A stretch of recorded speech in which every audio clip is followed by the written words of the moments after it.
Okay, we're here. We're doing this. Episode 11 of the 12 11. hour podcast. That's right, 11. Yeah. Absolutely. And as always, I will welcome you, Amit, to the 12-hour podcast. Thank you, Adam. And thank you again for waiting for me patiently.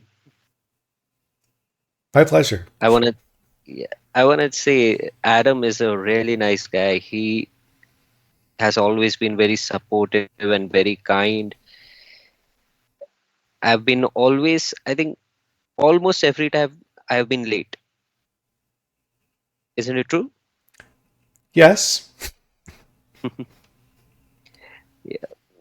But Adam has been patient enough to wait and start late, except for one time when we started 1 hour early. Yes, that's right. That's right. Yeah. Which was nice. And I try to do other things that I normally would be doing, let's say after we record, or I would have liked to have gotten done before we started. So I try my best to find other things to do, although I can't always do that. But this time, luckily, I was able to find some other stuff to do. I've been having trouble with my phone, so I'm trying to figure out what the issue is. But before we get into anything, I want to remember to do this. I want to get into the habit of doing this. Oh, yeah. Yes, you know exactly what to do.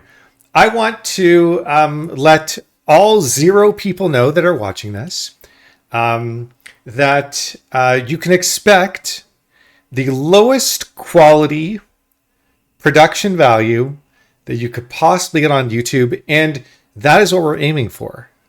So, as you are not watching and listening to this, because there's nobody that watches and listens to this, but so as you're not watching and not listening to this, you'll notice that if the audio and video quality is horrible, that's exactly what we're going for. And if we've achieved that, then awesome. This is good news. Then we've reached the goal of this 12-hour podcast. Because the goal is to get no viewers or followers. That's right. No viewers, no subscribers, no likes, no comments. We don't do any of that kind of stuff around here. We're trying to be different than all the other channels. All the other channels that are on YouTube, every single channel on YouTube is trying to get you to like and subscribe and comment and all that kind of stuff. Ring the notification bell and all this kind of fun stuff. We don't do any of that around here. We want to maintain our zero views, our zero subscribers, our zero comments, our zero likes. So if that doesn't happen, well, shame on you. Shame on you for ruining our goals of this podcast. And actually it's quite interesting because the name is 12-hour podcast and it's never 12 hours. But we have crossed 12 hour mark, probably. As a whole, as a total, yeah, oh, for sure we have, for sure, as a total. That's true. That's true. Yeah, because every time it's over 1 hour, sometimes it's over 2 hours. Yeah, I think for the most part it's been over 2 hours. But I think last time it had to be a little bit over 1 hour. Um, so yes, now that we got all that out of the way, we can go into the regular thing that we do, which is talk about absolute nonsense that's not important to anybody, that nobody cares about. That's the type of content that we have here, Except for us. except for us, the things that we care about. But we don't pay attention to all the things that other people might care about and find value in this podcast. Again, we're trying to limit the chances of people actually enjoying this. So we just talk about stuff that only we want to talk about, and it's all ad libbed. We don't know what we're going to talk about until it happens, and we try to keep the discussion and conversation as natural as possible. So take it away, Amit. It's up to you. Yes. Go ahead. All right. So, what do you want to talk about right now? I don't know. We could talk about these. These are samosas. No, They look triangular. they are triangular. I'll take one out of the bag for you. I'll take this one out in particular.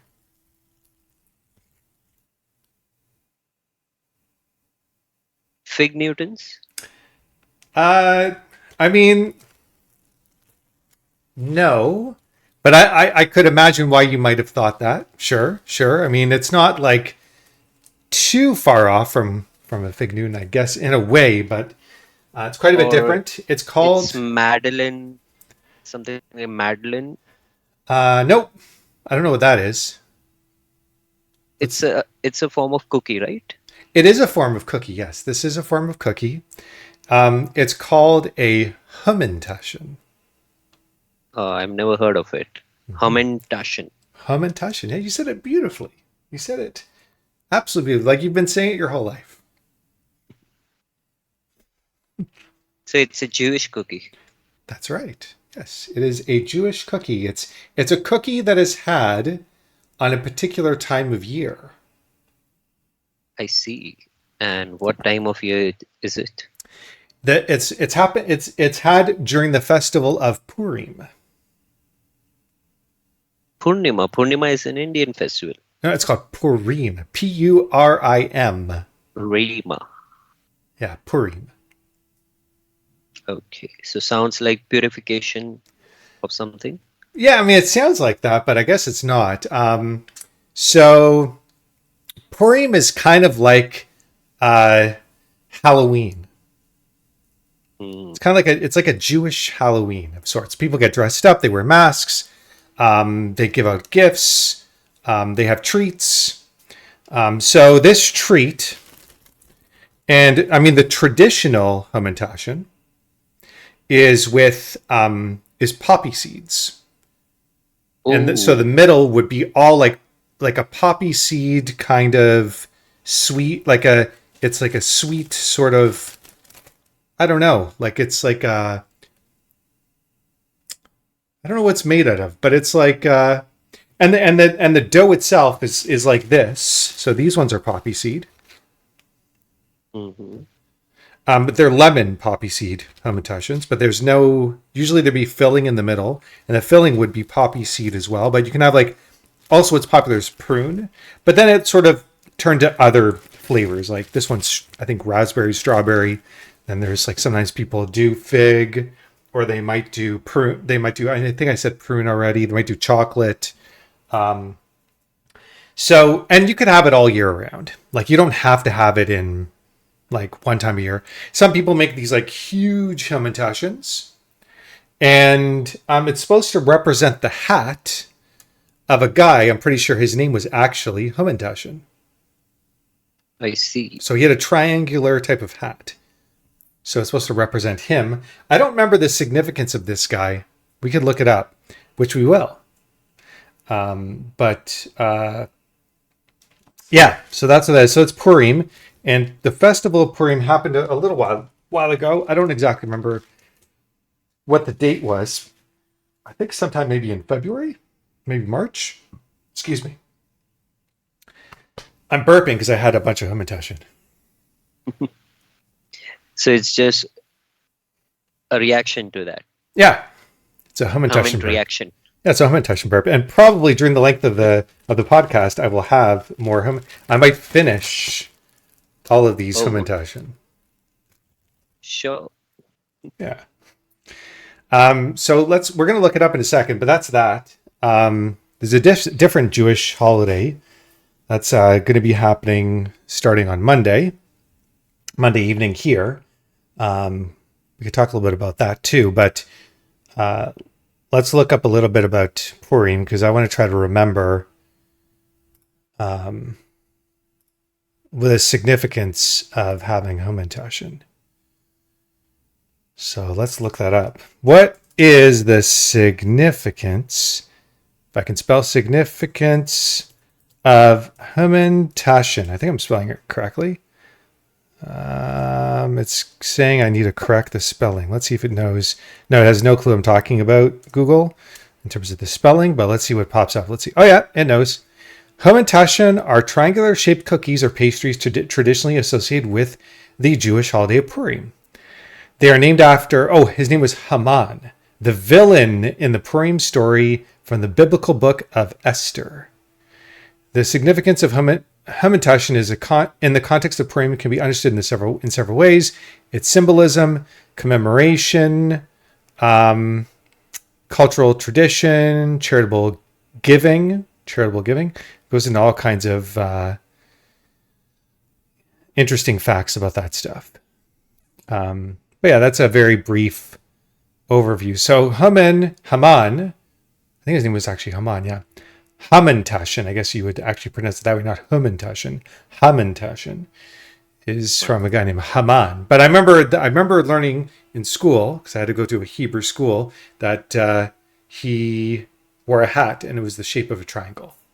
I just remember that. That stuck with me. Mm. Yeah. So that's that. Nice. Yeah. So I cannot remember any such festival that India has, which is based on like a costume of a famous person. Hmm. You can call it a costume, right? Yeah, a costume or their attire, their wardrobe. Interesting. Yeah, so I can't remember any festival. We have many festivals, as you know, but Mm. nothing related to specifically someone's attire. Indian festivals, if I'm not, and tell me if I'm, correct me if I'm wrong, but my impression of Indian festivals generally are like very colorful, very lively. Like there's theater to them, lots of love and spreading of good vibes and like family getting together with friends. Right. That's in Yeah. fact, just few days back we have finished another big festival in India, which is Navratra. It happens twice a year, and when there is uh, on the day, ninth night actually, it's called Navratra, ninth night. Okay. They praise the Lord Durga, Okay. and she is revered very, very religiously in some parts of India, which is Andhra Pradesh, Bengal, and Orissa. Okay. And rest of the country, they just follow it as one another festival, right? Hmm. So they are not really die-hard religious about Navratra, Okay. and there is Durga. Uh, I'm forgetting the name. Uh, I think it's. Oh, wait a minute. The Durga festival was on the 8th day. It was Durgashmi, and on the 9th day, it was Ram Navami.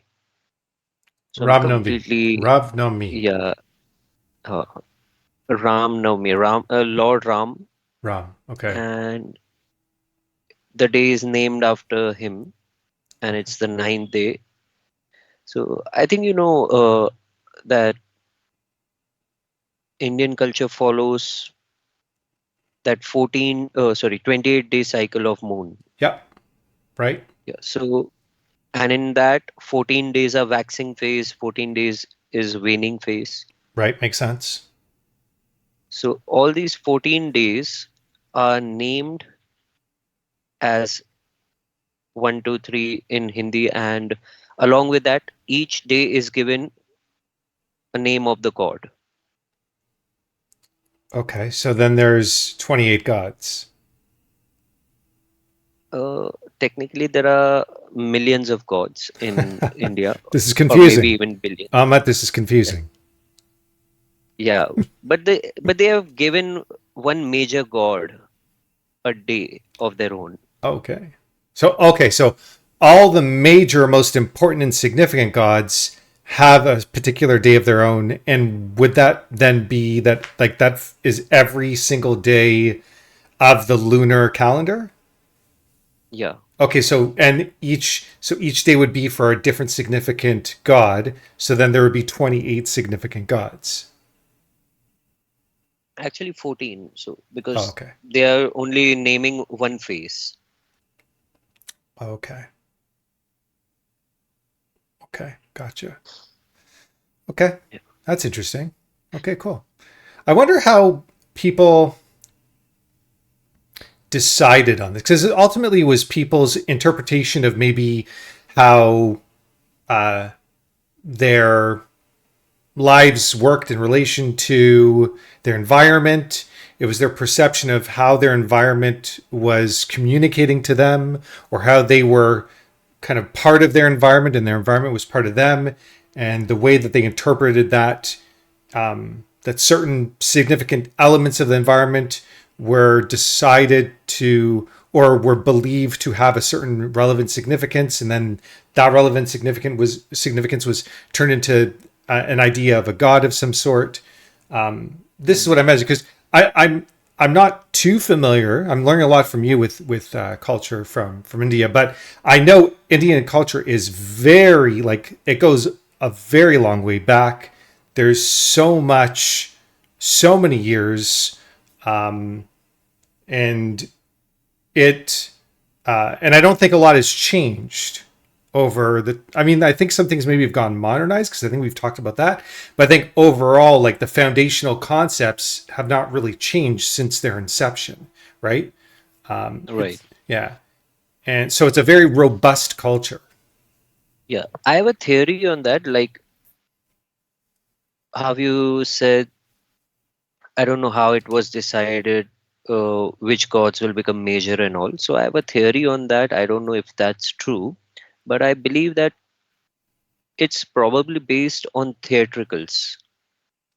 In the olden days, they used to say stories, there was storytelling, there was theater, drama, and some of the gods had very much more interesting stories, so that could be depicted. Okay, But the other gods didn't have any interesting story, so their name kind of faded, just like gotcha, some critically acclaimed movies that do not get popular. gotcha, gotcha. Oh, okay, yeah, because I So suppose like I mean back then like stories and fables and legends and um, I suppose those essentially were the that was the entertainment. That was like the thing that people did to entertain each other. But do you think that a lot of these things were like stories that were used in order to kind of communicate values or to like pass on certain ways of thinking and a mindset amongst one generation to the next? Or do you think these are like real beliefs that those folks had back then? Because I know like now a lot of there's I think again like correct me if I'm wrong, but I think there's like it's like a lot of cultures. There's some people that believe it's just stories, and some people that really believe that these are like truths, and they believe in these things very like it's part of their identity. So, but do you think back then when these stories were first kind of put together, do you think that these were the actual beliefs of these people? Or do you think that it was more just stories to teach like lessons or to pass on ideas or just for entertainment value? Or maybe do you think it's a combination of all those things? of course I am not sure which one is true, but I'm open to both possibilities. The first one is that the stories are metaphorical and just used to inculcate values, which is very likely. And I'm also open to the idea that these things might have happened. Hmm.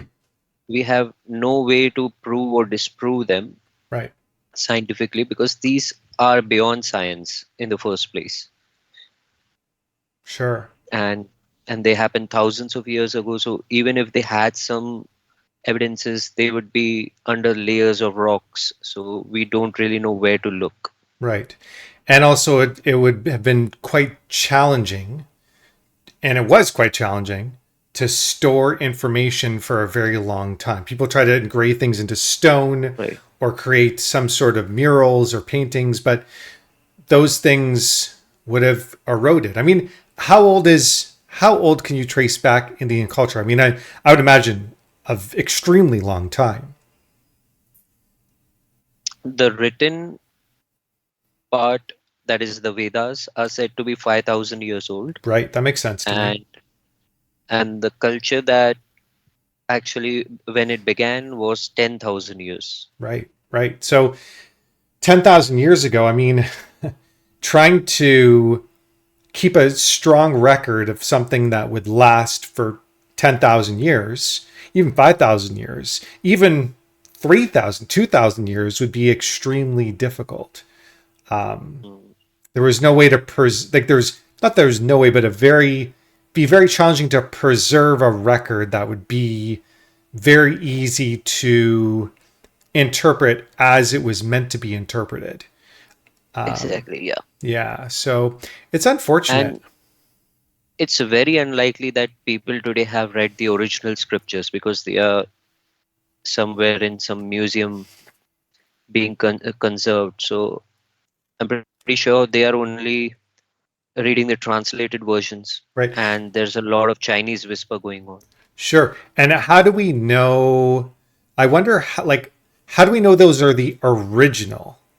Because maybe there were scriptures before that, but people just have not uncovered them. So we believe Right. that since these are the oldest scriptures that have been Oldest found, scriptures. then they believe that those are, but that might not be the origin. There might be a different origin of some sort.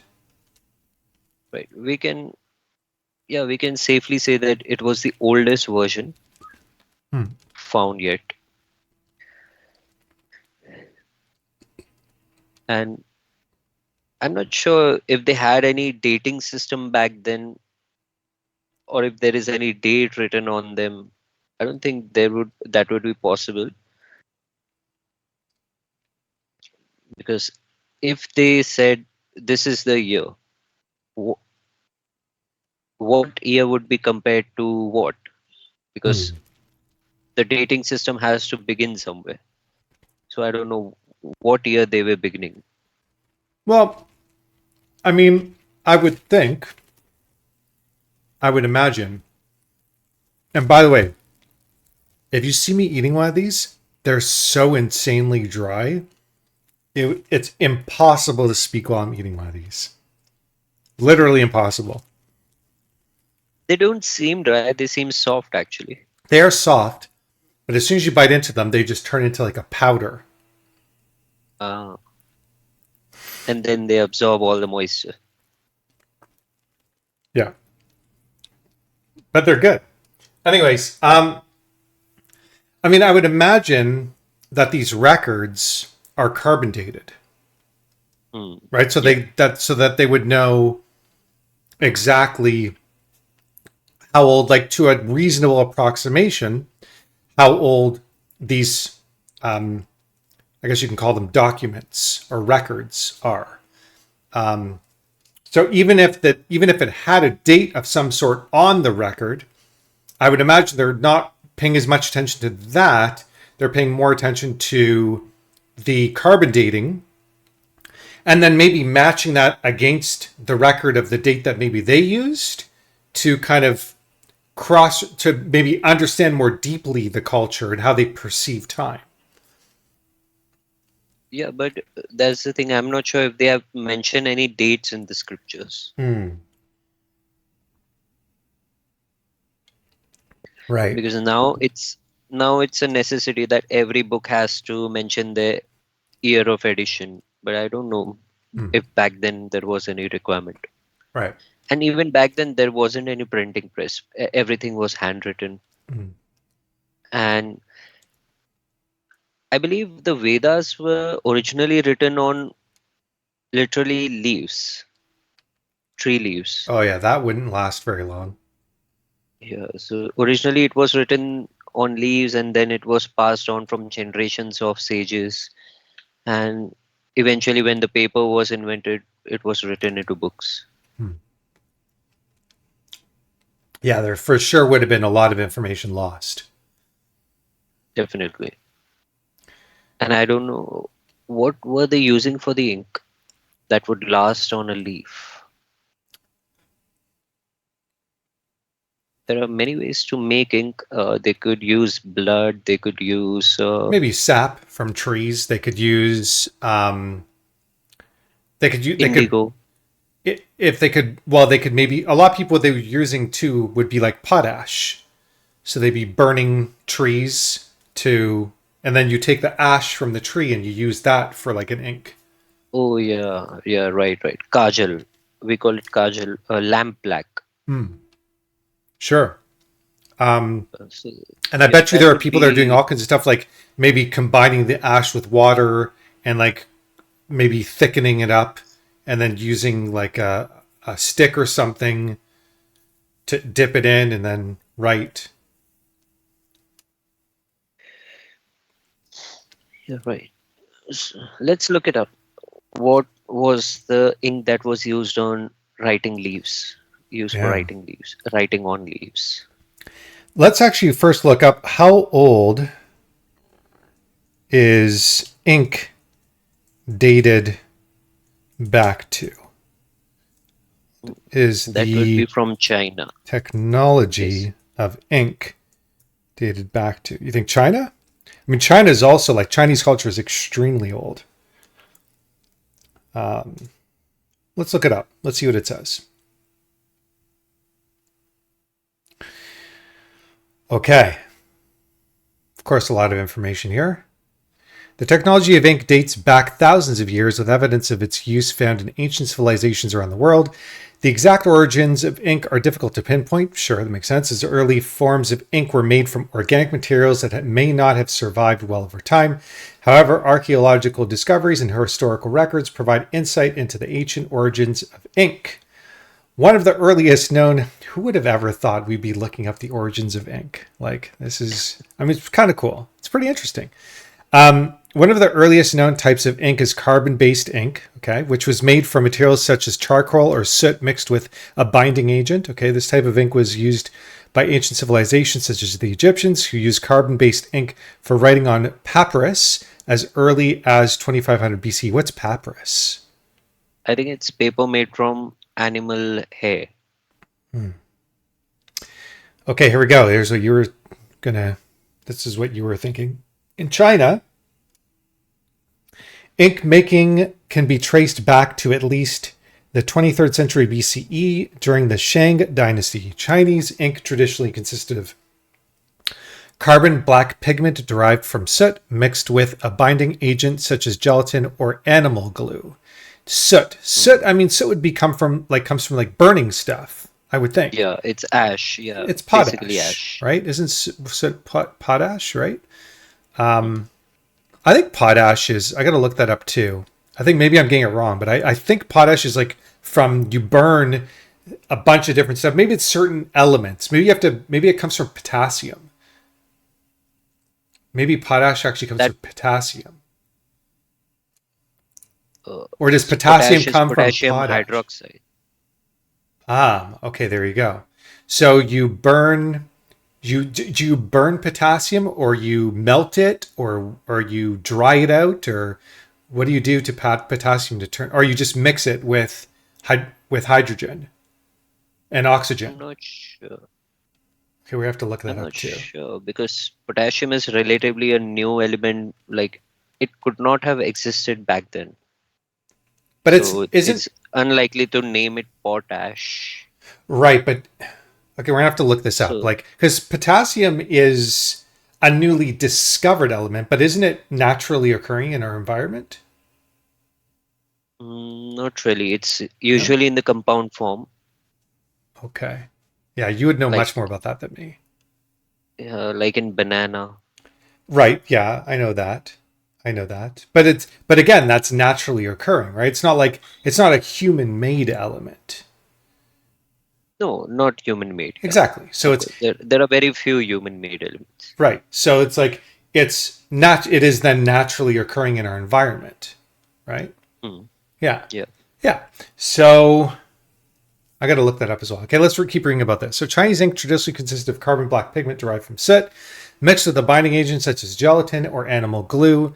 Chinese ink sticks made by grinding the pigment with water, were used in conjunction with brushes for calligraphy and painting. Makes sense. In ancient India, various natural materials were used to create ink, including plant extracts, minerals, and soot. The ancient Indian text, I'm going to totally ruin this. Arthashastra. Arthashastra. Okay. You say it. That means a book of meanings, Okay. or the meaningful book. Okay. You say it so much more beautifully than me. I completely ruined it. So attributed to the scholar, I'm going to also ruin this, Chanakya. Chanakya? Chanakya. Okay, I was pretty close to that one. Describes the preparation of ink from materials such as lamp black, lac, and resin. Okay. In the Western world, ink making techniques were developed by ancient civilizations such as the Greeks and Romans. Yeah, these early inks were often based on carbon or iron gall, a type of ink made from tannic acid extracted from oak galls mixed with iron salts. Okay, so basically, it can be traced back as far as Egyptian culture. Now, what is potash made from? So you're saying potassium hydroxide, you were saying, or something like that, right? I'm guessing that it sounds just like it. So potash is a general term used to describe various potassium compounds, primarily potassium carbonate and potassium chloride, that are used in fertilizers, industrial processes, and other applications. Potash can be derived from several different sources, and the methods for its production depends on the specific compound being produced. Okay, so we don't have to go into too much detail on that, but what is soot made from? I think soot is just the burning of anything, of just carbon-based, naturally occurring materials. That's what I would imagine then. That's the difference. Soot is a form of fine black or brownish powder that is composed primarily of carbon with small amounts of other substances such as ash, tar, and various organic compounds. Okay, that makes sense to me. So, different. Potash... And I'm thinking, because I know potash is used in explosives. If I'm correct, that was like gunpowder. I think right. Potash was used in gunpowder. Yeah. So interesting. Okay. Yeah. So that makes sense. Then. That'd probably be like the easiest way to create stuff, because you have all this like leftover byproduct of you're just naturally burning things anyways back then, just for either a source of light or a source of heat. And then you have all this stuff, and I bet you like at times it would rain. I'm sure like us humans, we've discovered many things very naturally or like kind of by accident, or you kind of like see something naturally occurring and you're like, oh, that's interesting. It kind of maybe could be used for this. So I imagine I just put myself back then where you're burning stuff as a source of heat, because that's your only source of heat and light, really, when it's dark out. Then you have all this leftover soot or ash. It rains if you're doing it outside. You're going to see that when it rains, maybe as it dries, it creates this sort of stuff that seems to stick on things. And then maybe people are starting to write with it, their finger or whatnot. And then they sort of later on discover that maybe since they're already starting to like understand to boil water, to heat up water, what if we heat this up and then reduce the amount of water in it, and then it kind of thickens. And so that's how I kind of imagine that discovery. Evolution of ink. Yeah. It must have been wild to live back then. Like you cannot really, you can also imagine if you're a people back then, you're just gaining like a real consciousness. And you're starting to interpret the world and your environment. And you see these things like all these stars in the sky and this darkness that comes. You don't have any perception of like, you don't have any understanding of that you're on this planet in the middle of nothing. Like just from your frame of reference, like it just starts to just go dark every day. It just goes dark, it goes light. Like you don't really fully understand why this is happening. And you're just going to come up with reasons because of the fact that you have this consciousness now and you want to understand, you want to be comfortable with things that are happening that seem chaotic. So the easiest thing to come to grips with those factors is to make up stories so it cannot be so scary. Hmm. Like that's what I would think. You you actually put an interesting question out there, because it would be so easy to become a philosopher back then. Oh Right yeah. now you have some social obligations, you have some, family obligations even, that are minimum to be fulfilled. But back then you just need food for survival, and food is right there. Yeah. There are trees, you can pluck the fruit. There are animals running, you can hunt them. Yeah. And that was basically, I think, the It's whole very mode of simple. survival back then.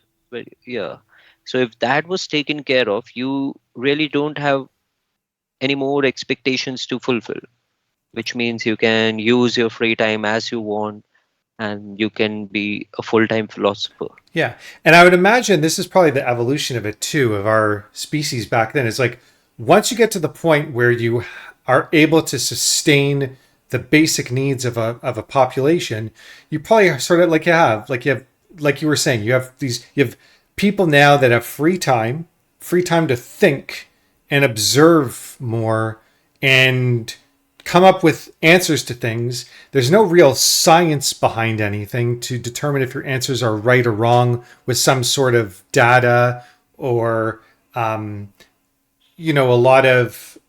a lot of the scientific methods that we use nowadays. Like you can just come up with an idea, and then people can go like, "Oh, that sounds interesting," or "That makes sense to me," and then people will just believe it because you just were the one that came up with the idea. Maybe there'd be some back and forth between those ideas. Some people believe this, some people think that's not true and they believe this instead. So you have some groups of people who now believe this and people that believe that.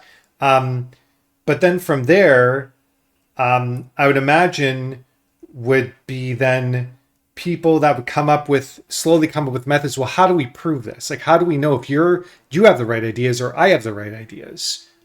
How do you know if you're Hmm. interpreting the world correctly or I'm interpreting the world correctly? So you have to come up with some sort of methods to do that. So you're like trial and error, coming up with different methods. Like maybe we use some of the other concepts of the way that we do understand the world, of what we think is true, and we use that against the ideas of what we're not too sure about, and then are born mathematics and writing things down and scientific methods.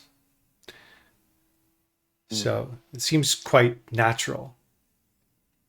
Yeah, it makes sense that experimentation is probably how it was invented, like you mentioned, slowly and gradually to explain and compare the ideas.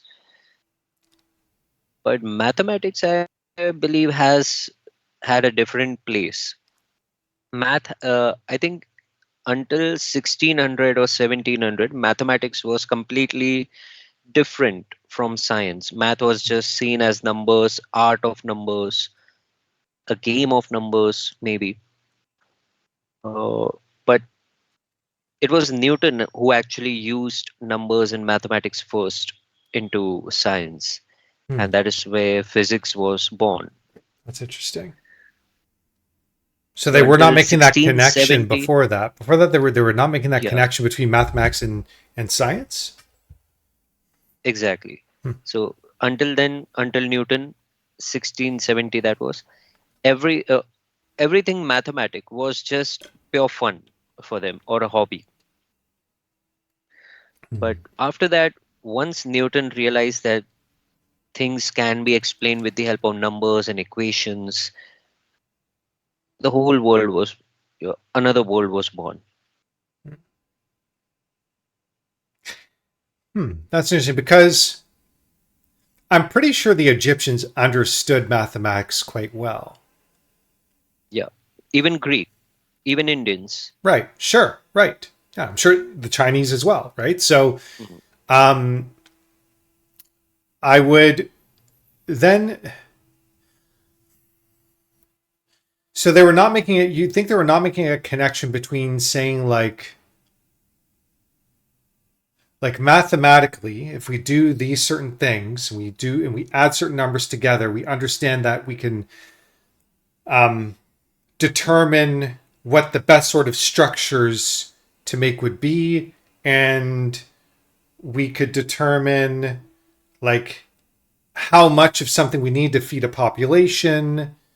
No, of course, they were using it a lot in geometry and material stuff. Of course, they were using that. But physics has a lot of invisible things. Sure, For example, energy, speed, and acceleration. All these things were not being considered sure, until Newton came along. right, sure, okay, right. That makes sense. Okay, it's cool. You're getting me to think now a lot more, which is good. It's interesting. Very interesting. So, we were originally talking about festivals, Mm. and there is a festival coming up on Monday, I mentioned, for the Jewish people. It's called Passover. Have I talked about Passover before with you? Sounds familiar. Passover. Passover. Yeah. I think it was to commemorate the Exodus. Good memory. That's right. Yes. Has to do with the Exodus, the book of Exodus, the Exodus of the Hebrew people from the bondage and slavery of the Egyptians. The Zeus. No, Moses. what was no the king from from Oh, the Pharaoh. where they were escaping. The Pharaoh. Yeah. It was Zeus. No. The name. I think I think it it was was with X. Ramses. Okay. I think Ramses was the name of the Pharaoh at the time. Yeah. Oh, Yeah, if I remember correctly. Or maybe that was the son of the Pharaoh. That might have been the son of the Pharaoh at the time. Let's look that up. Who were the Pharaoh, or who was the Pharaoh um, the at the time of time Exodus. of the book of Exodus? Yeah, that should be good enough.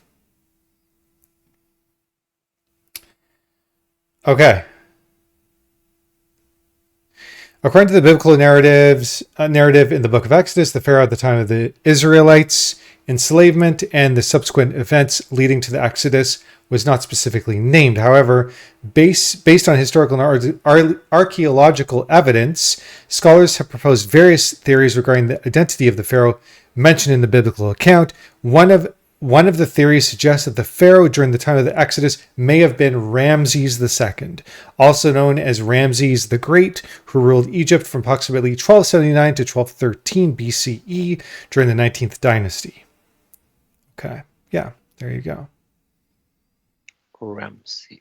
Ramses. No, I think it's interesting. This name Ramsey. It has so many negative or horrific memories attached to it. Like there is a very despicable character in Game of Thrones. He was Ramsey, Mm-hmm. and in India there used to be horror movies made in 90s, and they were made by Ramsey Mm-hmm. and Gordon Ramsay. I think he's the I would have never made that connection. That's so funny. Gordon Ramsay. That's funny. That's funny. I think that that one's just name. a coincidence. That's so funny. Yeah. Yeah, there are certain names that you would never want to give your children. Yeah, this goes in that list. Yeah, it sucks that there's certain people Like, what if you just wanted to name? What if you really just liked? Forget about the fact that there's somebody that was named Ramses who did these horrible things. Like, what if you just simply liked the name? What if you were somebody who were completely ignorant to history and you're like heard this name and you're like, oh, that's a really nice name. Like, that's a really cool name. And then you wanted to name your kid that. Mm, You know what I mean? And then you find out that, oh my God, there's this person that used to exist called Ramses. Like, people generally have this really poor perception of this name. And now this person that was named this, that did these horrible things, like ruins that name for the rest of time. The rest of time. You can never use those names ever. That's pretty awful. what can I say? It has actually happened in my family. Hmm. Uh, my nephew, we named him Lokit, which Okay. means enlightened one. Hmm. But we end up calling him Loki as a pet name Right. or a dear name. Right. And later we come to know Loki is actually the name of the son of the Satan. Right. Right. So But then again, there's yeah, people that are named like there are people that are named Damien. I've known it. I've known people named Damien or Dante. Right. So or there's El Dorado right. So like people just ignore that sometimes. Right. They ignore it. There's like who cares, and it's a little or bit Lucifer. right. Well, that's like a really I don't know anybody named that, but what's interesting is nobody names their kid God.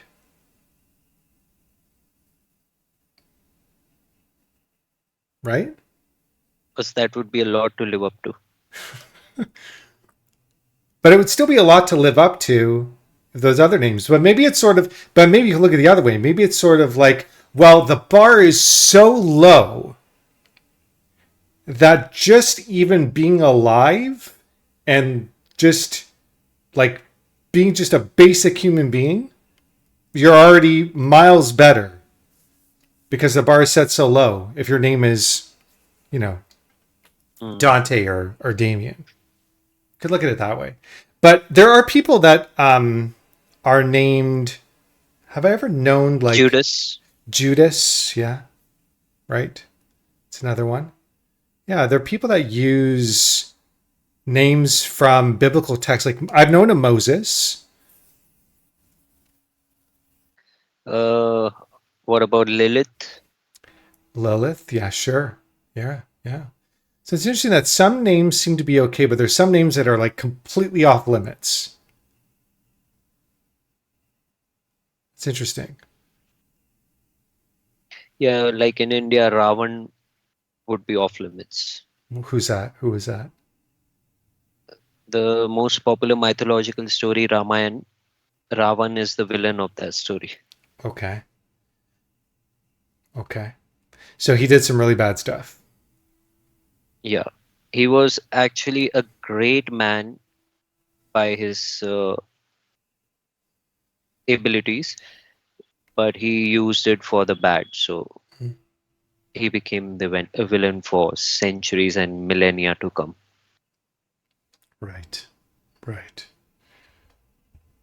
So, like, how bad of a character do you need to be, especially one in real life, for everyone to just say, I'm never used. But mind you, I guess there are people that still will use the name anyways. They don't care because they're like rebellious and, or maybe they looked up to, maybe they're like, oh, that person was an incredible human being, even though like the general population thinks otherwise. They might still have a perception like that was a great human being. I'm going to name my kid that anyways. Mm. So I guess it does happen, but it's rare. It's rare. There are certain names that are extremely rare because of the fact that certain people were just awful. They were just awful human beings. I don't know. I mean, usually people would like to name something that has some good association. Yeah. I don't think people go back in the history and check if this name was ever used by a despicable person. I'm not sure if people do that. But I'll tell you something, a kind of a trend that has been going on in India. which is funny because I saw a video on that yesterday. Uh, the parents are now naming their newborn kids random names from Hindi language. Some names they don't even know the meaning of. Hmm. So one kid is named as Mehan just because it sounds different, right? Mehan. It's not a very common name in India. So just to go on the uncommon side, they are naming their kid Mehan, but they don't even know that Mehan means urine. Right. Yeah, There that's are not many good. such names. So that video was very funny because this guy was telling us the meaning of such names that have been, given to newborns. Right. They become bored of the usual names. Like Amit is a very common name in India. Rahul is a very common name. They want to move away from that now. Rahul is a common Indian name? Yeah, very common. Because I think Rahul is also, or maybe that's Raul. Yeah, that's a role. I think Raul. you're Raul. trying to say. Yeah, Raul is common, I think, in like Spanish culture. right. Yeah. Okay. How about Miran? Miran. Miran. No, I don't remember anyone named Miran. Hmm. Okay. Yeah, that's true. A lot of people they just they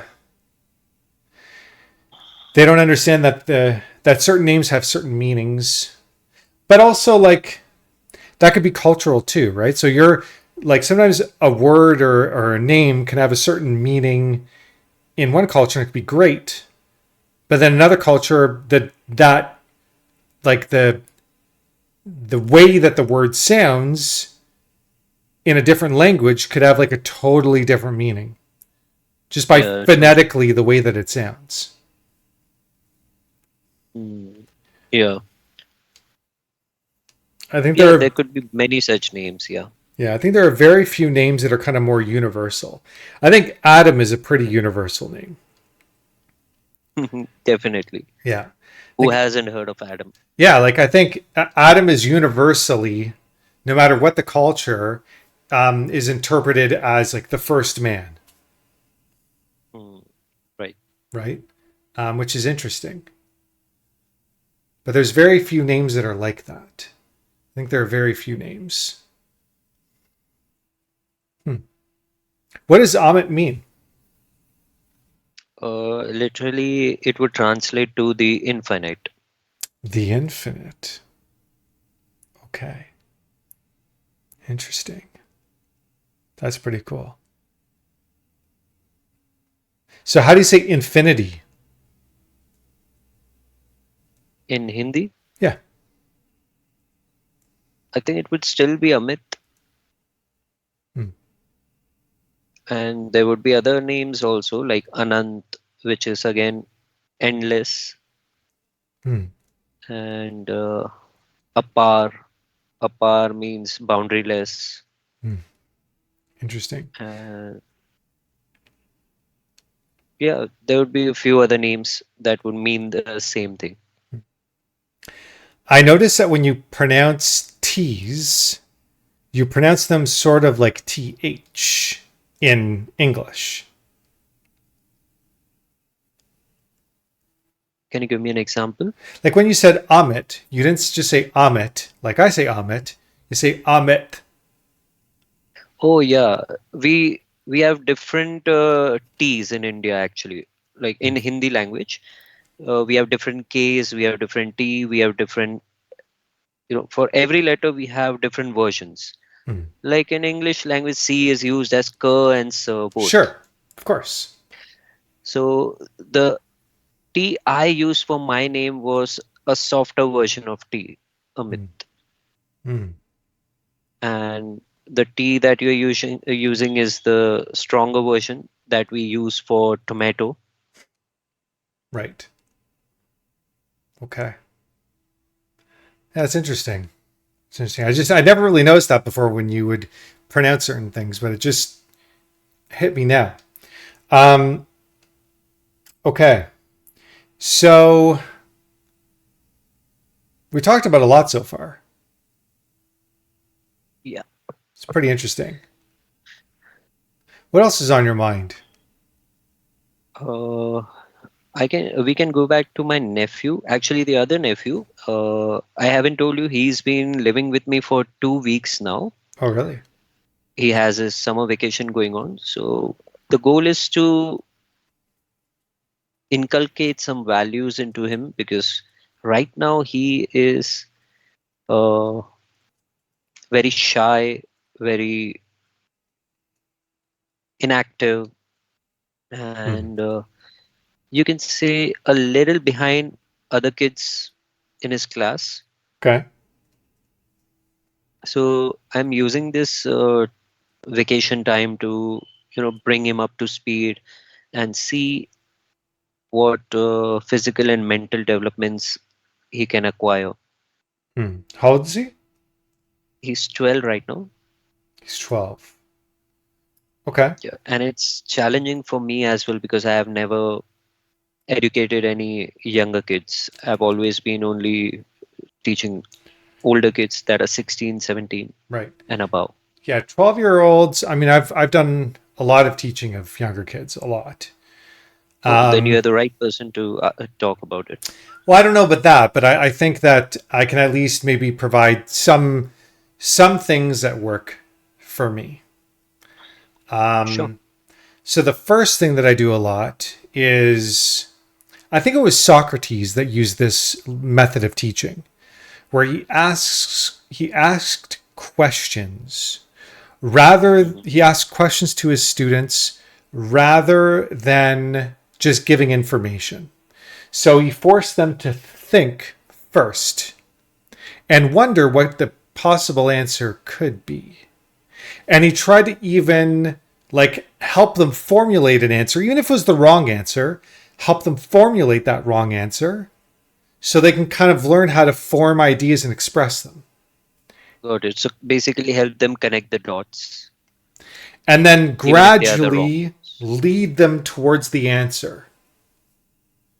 Gotcha. That's interesting.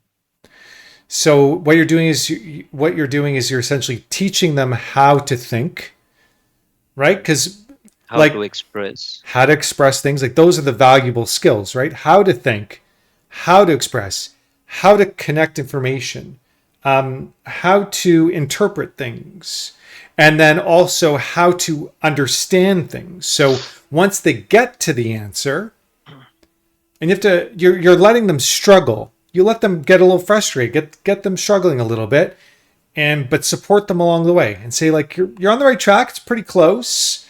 Um, you know, it's kind of a little bit more like this, and then kind of gradually get them to the answer because it sticks a lot better. And then once they get to the answer, then asking them the question again that you first asked to make sure that they understand what the answer actually is, and if they can repeat it back and express it fairly well, then that means that they probably understand it. Yeah. Understood. Especially if they don't use exactly the same words to express it again. They use some different words. And you can Yeah, tell even I if they're agree. I agree. yeah, and even if they're struggling to come up with the right words, they're like using a lot of the right words, then you Right, can right, be right. pretty Because sure that they understand it. I use that a lot, actually, rephrasing. Whenever I'm teaching, I try to explain the same concept in at least three different wordings. Mhm. That helps a lot. Yeah. Yeah, it can. But especially with younger kids, it can be too much information, too overwhelming. So again, it's like leading them to the answer and then getting them to then once you believe that they understand the answer, then getting them to explain what the right answer is. And if they're struggling with some of the words, then helping them with like one or two of the words, and then still getting them to explain what the answer is. Mm, Okay, and once they can explain it and express it fairly easily, then you can be pretty sure that they understand it. So there's a lot more steps involved in order to be able to have them understand a concept. It's not as simple as you and me, where I can just tell you something, like I did with the thing that you just remembered about the book of Exodus, right? So I explained something about this holiday. You hadn't heard it before. I explained the overall idea. And then you made, even if you might have not remembered everything I said, you were Right. able to grab onto one thing that was correct and retain that information. So the keyword basically. Yeah, you chose a keyword for yourself. There are a variety of keywords, but you chose one of them, and that's fine. That's good enough, right? And Mm, you chose it, and it became like an anchor of information for you, right? But little true. kids generally don't have that ability, so you have to like help them get to that point where they can understand the concept, and then they'll probably be able to choose a keyword on their own from there to remember at least a good chunk of the idea, if it's not the whole thing. Hmm. So, and then I'll even ask questions. I'll ask a variety of questions that are all pointing to the same answer. Yeah. Yeah. So, for example, um, like I might, like if I'm teaching guitar, so I'm teaching guitar, I teach something called tab. And tab is a system used by people that play stringed instruments, so guitars or bass guitars or violins or any stringed instrument. They use something called tab. Not all the time, but a lot of times. And basically, what tab is, it's like just a line. You can picture it like a line or dotted line, and then numbers on the line. And each number represents a place on your instrument to put your finger. Hmm. Now, also, um, going vertically. So, like, let's like, for instance, like the guitars that I play have 6 strings. Some guitars have 7, some guitars have 8, 10, 12 strings, right? But the guitars I play have 6. So on the left side, you put the names of the strings. Okay? So you know that this line is for this string, that line is for this string. So you know not just the string that you're playing, but the position on the guitar, the place on the guitar. Yeah. Okay? Exact coordinates. Exact coordinates. Okay? Now, some things that I teach don't only require one string. So a professional tab would still write out all the strings, but only put numbers on one of the lines because you're only playing one string. But I don't like to do that because I find that it's a little bit of like wasted space when I'm writing stuff out. And it's like I'm writing more than I really need to. So what I'll do is I'll just write one line. But they might not be too sure about what string to play because it's only one line. So again, I'll label the string and I'll put that, it's like a number with string. I'll put a value in red. Okay, so first I'll start off by saying, okay, I won't tell them any of that information. I'll tell them nothing at first. All they see is one line, numbers, number in red. This is when they're first learning guitar, and they could be very young, like some 8 years old. And I'll say, okay, what does the number in red mean? And they'll be like, they'll just guess. Like I haven't told them any information. They just see number red. I don't know, right? And I'll say, okay, it's for the string that you're gonna play. They're like, okay. Hmm. I'm like, so which string are you going to play for this musical concept? And it's labeled 3 in red. So they go the third string. Okay, great. Say, so how many strings are you going to use to play this idea? And they'll go 3 strings. I'm like, well, how many numbers in red do you see? They're like, 1. Like, okay, so since you see one number in red, how many strings would you use to play this idea? And then they'll go, oh, 1. I'm like, okay, which one string will you use? The third string. And then I'll say, okay, so when you're going to play this, how many strings will your fingers touch? They're like, 1 string. Which one string? The third string. Okay, now I know that they understand it. Mm. Right? So I ask a lot of questions that are different questions, but they're all leading to the same answer to make sure that they understand what I'm teaching them. And now that information should be pretty locked in. So that's great. Yeah, that's interesting because You are not assuming that they already know that they have to play just one string, Yeah. which is something that we never really think about usually. We assume that this is the basic that they already know or they should know. We forget that. But we should, that is where we should start always, right? Yeah. I assume nothing. Nothing. Maybe I make the assumption that they know literally nothing. Literally nothing. And just to balance it out, Yeah. of course, we say they assume nothing, but Yeah. at some point we have to come to a point where we have to assume that they know this thing and we have to build on that. Yeah. Once they display that they understand the knowledge, once they can demonstrate that quite clearly that, okay, they understand this thing. And if it takes longer for them to get there or they forget, that's okay. You just repeat it and go back and ask questions again. Exactly. Go back. So go backwards. Yeah. So let's say if I ask them, do you know the meaning of this sentence? They would say no. Then I would ask, do you know the meaning of this word? Yes, exactly. Maybe they say no. Then I would ask, do you know even how to spell it? They Yeah. would say no. Yeah. And then yeah, so that would be the correct way to go about it, to go Maybe. backwards. Maybe. And I would even say, okay, like if you don't know the meaning of the word, how can you figure out the meaning of the word? So wouldn't that be on the way back once I know that they are spelling it right, and then I can Maybe. give them the context. Maybe. I mean, I guess like the thing is like if they like if it depends on what the goal is.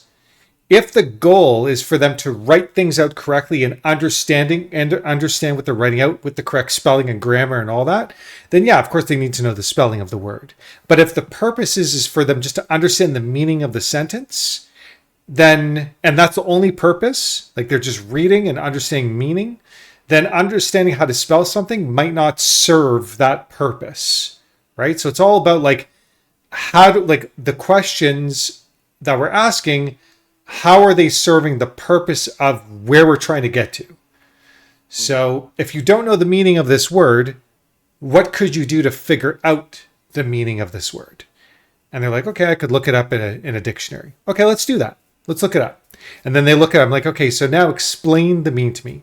Well, I'm not too sure. I'm like, okay, so what else could we do? Now that we've done one thing, look up in the dictionary, still not quite understand the meaning of the word.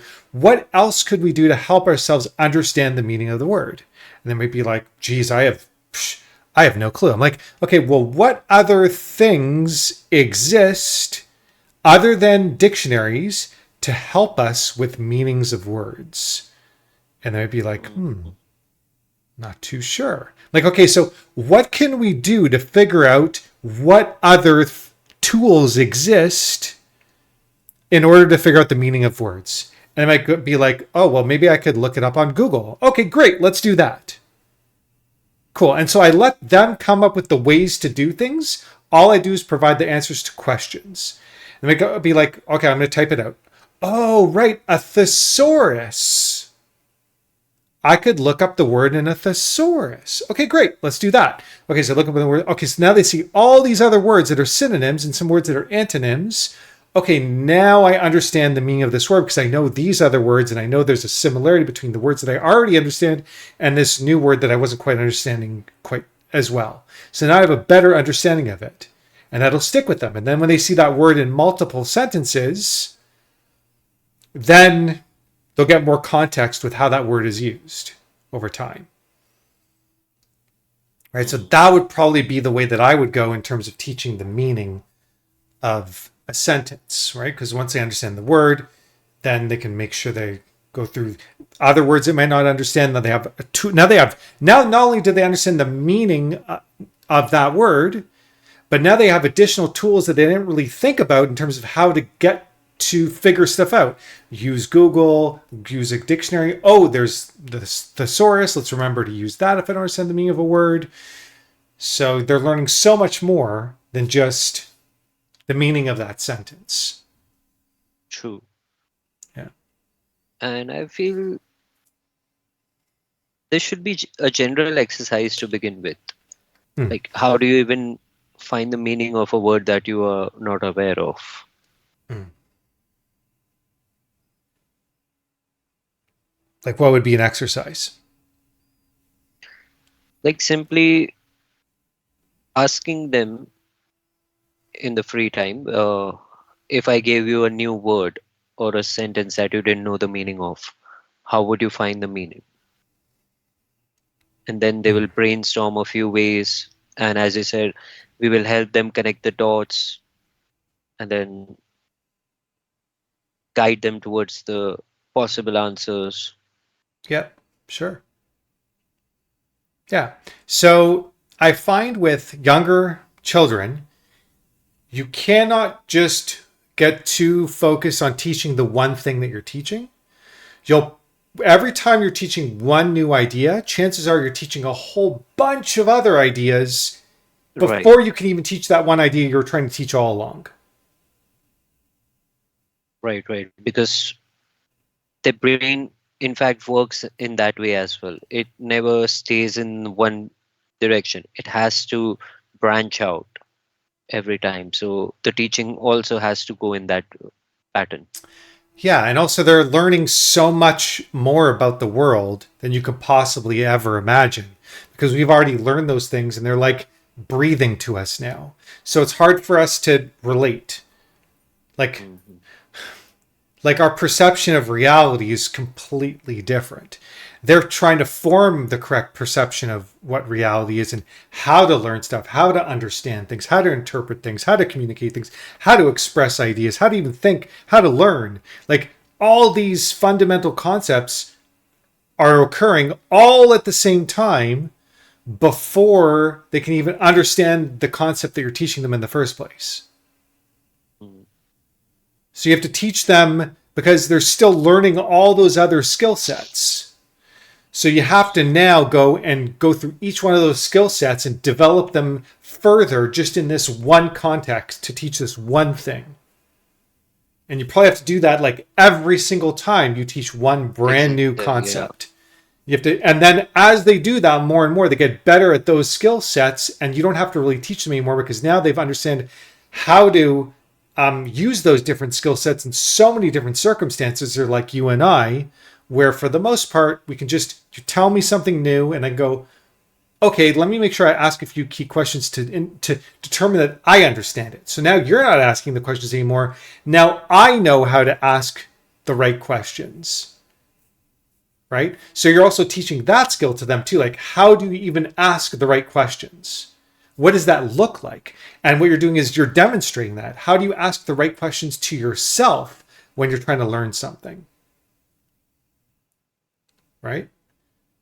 So there's so many skills that you're teaching, it's not just about teaching the one thing. The one thing is like an exercise in order to teach all these other more valuable things. True.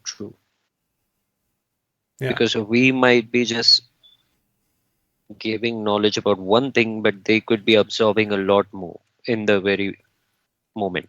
Yeah, for sure. For sure. Yeah. It's so much more. There's so much more complexity to learning stuff as somebody who's younger. So much more complexity than we can really remember. Like we just cannot put ourselves there anymore because it's like that was a completely different person for us.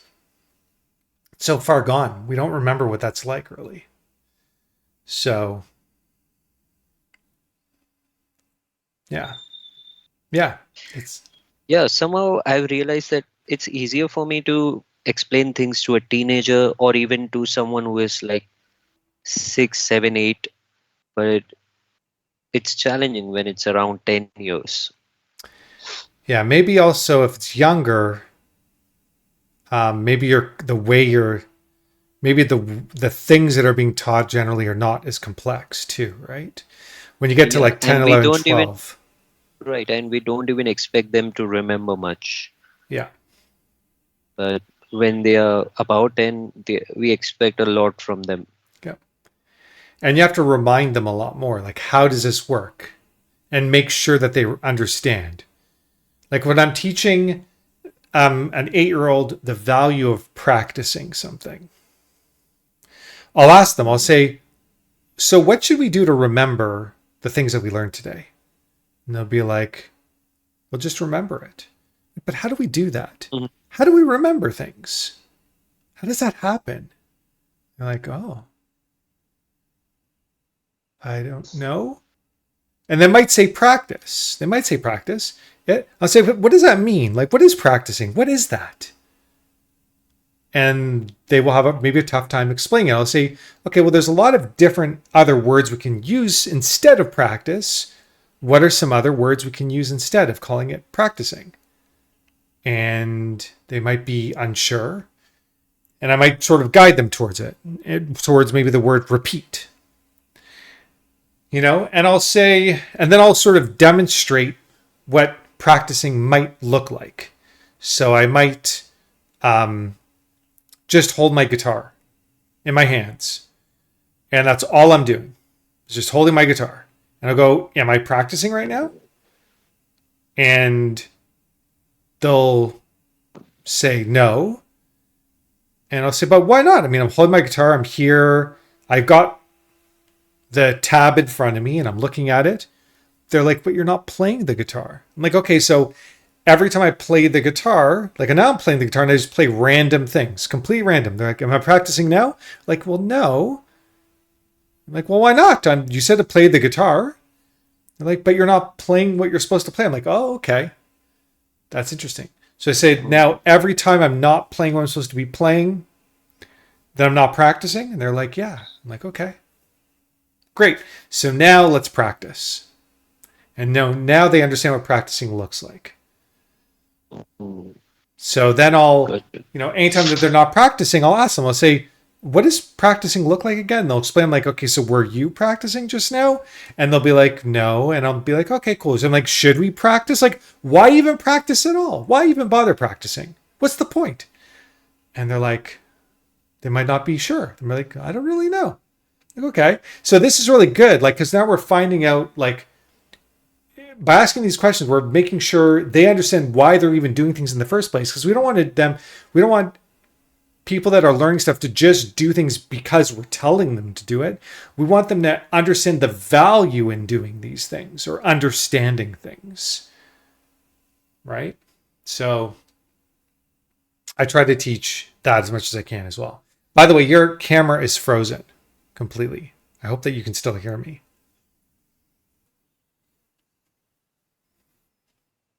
And I don't think you can. I think for a change, as always, Amit's camera. Is it frozen? And now he's back. Yeah, you're frozen, completely frozen. And you're breaking up as well, a whole bunch. So can't, maybe I can hear you a little bit now. Try turning your camera off and then turning it back on. Yeah. Right. Let's see. Let's see if that works. How do I do that? In the this camera button, right? Yeah. You just scroll down to the bottom of the app. There you go. Turn it off, and let's see what happens when you turn it back on. And now you're back, but super pixelated, super duper pixelated. But it might get better. Yeah. Mm-hmm. And this is actually perfect, Amit. This is perfect. This is like because we are aiming for that. Exactly. We're accomplishing our goal, which is making sure that the content is as low quality as possible, that the stuff we talk about is low quality, the audio is low quality, the video is low quality. It's fantastic. So I'm lifting my end. You're doing your part. I am not, because I'm trying to use a mic and a really good webcam. And a really good internet connection. So you're doing a great job. I'm doing a horrible job, and I apologize. How do we fix that now? Maybe you should come to India then. Yeah, maybe. I would love to go to India, man. I really would. It'd be nice. Speaking of what we're talking about, speaking of my nephew, what I faced is that he is always reluctant to try, and he's hesitant to answer anything. or try anything or do anything. If given the option, he would just be a slouch or a what do you say, couch potato. Couch potato, yeah. So I don't know how to make him do stuff or make him excited about trying something new. I would probably do something that's relatable and also make sure you're leading by example. Because if you're saying that like this and this is like the best way to kind of live our lives, but you're not doing it, then he's not going to respect your word. Right? So you have to be living your word. Whatever your word is, you have to make sure that he sees you doing those same things so he can respect what you're saying. Yeah, I think I've been already doing that. Okay. That's The good. types of things that I'm trying to teach him. I believe I've always been doing that in front of him, Okay. but maybe there's something else to it. Maybe what I've learned too is like giving choices. Giving two choices where both choices are what he really should be doing, but at least it gives him some sense of control. I understand the importance of giving the choices. Yeah. But what I feel is at some point the kid is smart to realize that this is just a strategy, Oh, that's and okay.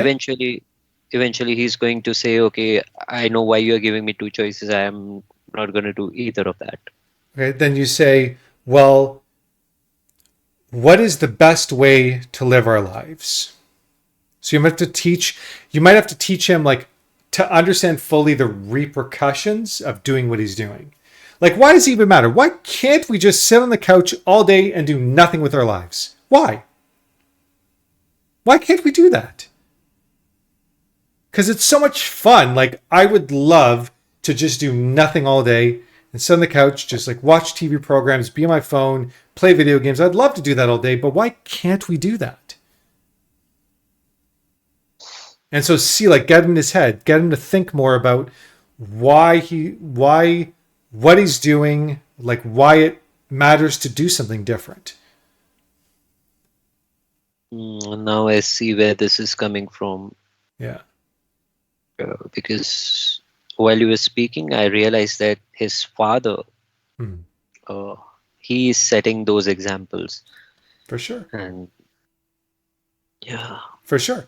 So you're not his father, and obviously you would Mhm. never want to like speak ill of anybody because you don't want to like set Right, that type of example. But right. it's just sort of like it is what it is kind of situation. So we make the best of it.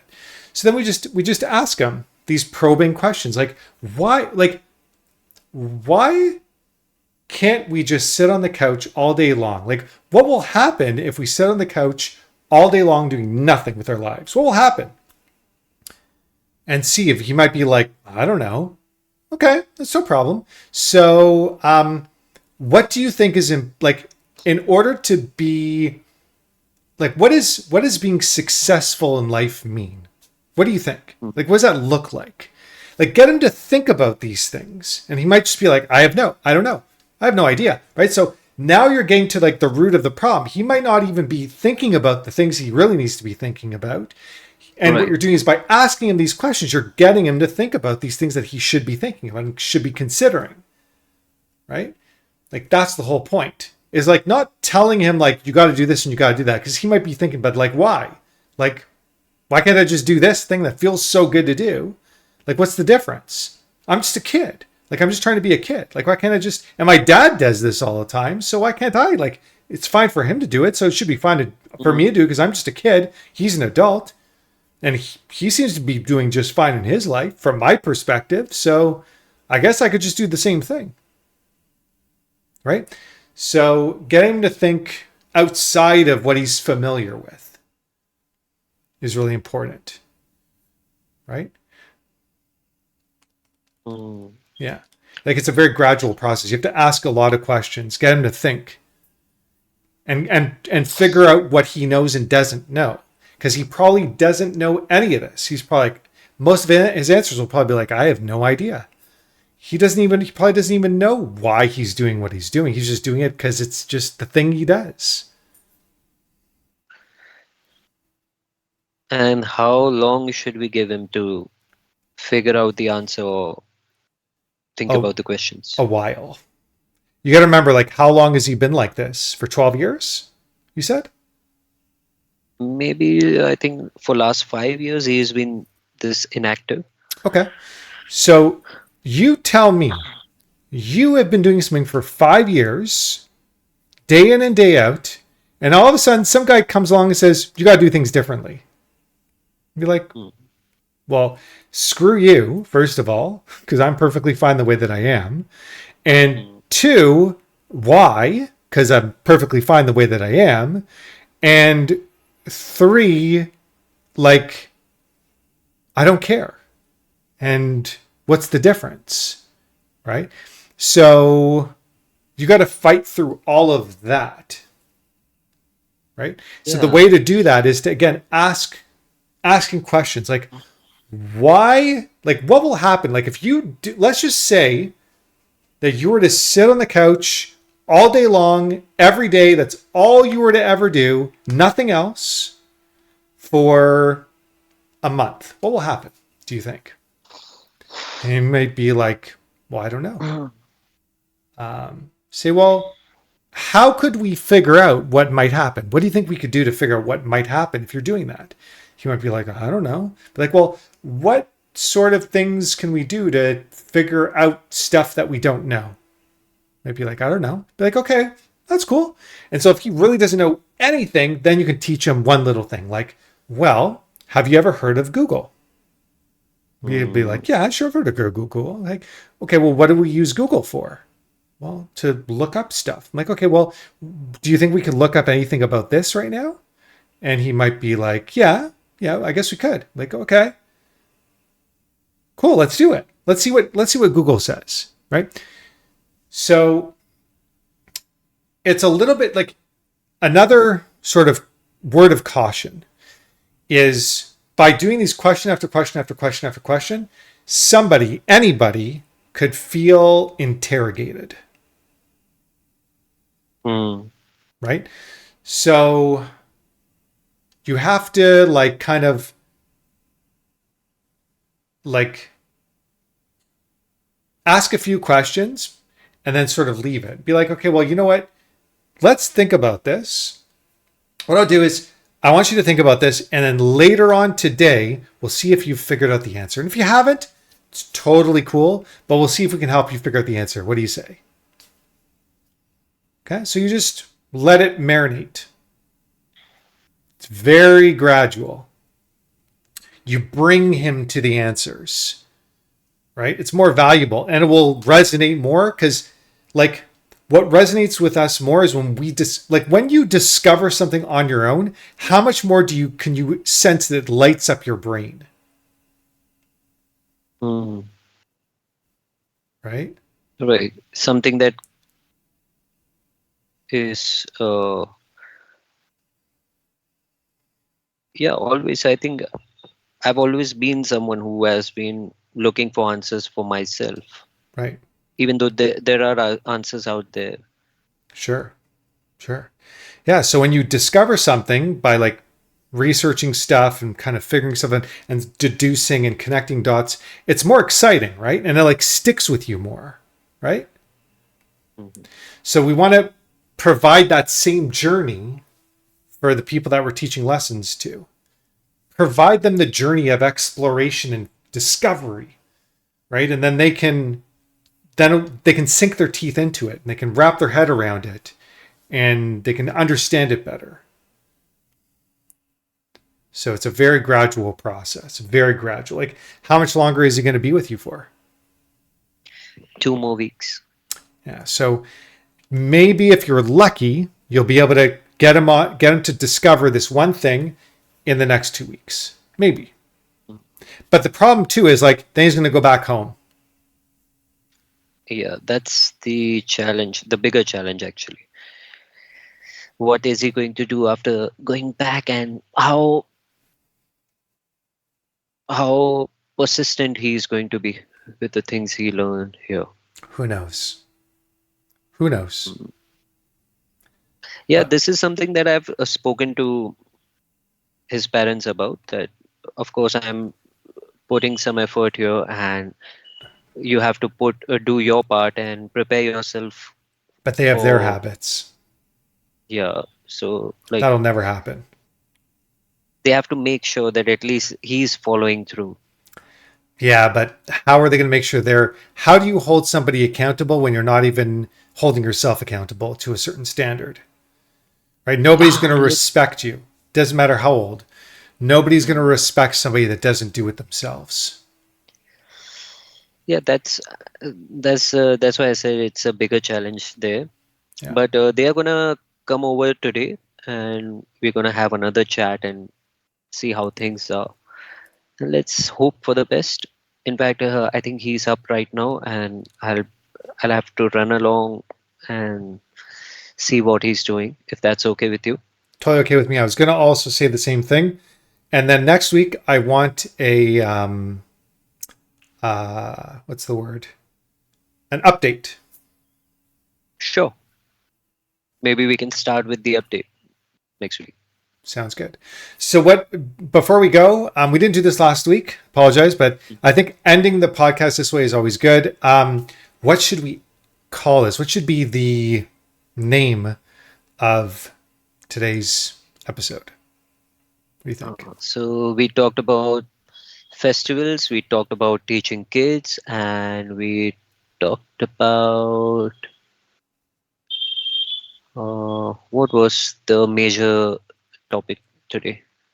Names, Festivals names. children's Was names. it long enough? Was it long enough? I think festivals was definitely long enough. Yeah, I got that one. I already wrote that one down. I wrote down And Jewish and ink. oh, and We ink. were talking about ink. Yeah, the history of ink. Ink's history. Sure, why not? So Evolution. Jewish, yeah, Jewish and yeah, or evolution of ink, but that might be too wordy, right? We gotta like, Hmm. yeah, I'm trying to like have like enough words in there, but not too much. So I put Jewish and Indian festivals, ink's history, teaching kids. Mm. Yeah, sounds about right. Yeah, okay. That is today's title. Amit, you see what I did there? Thanks a lot, Adam. Yeah. You have given me a lot to think about today, and as always, a pleasure.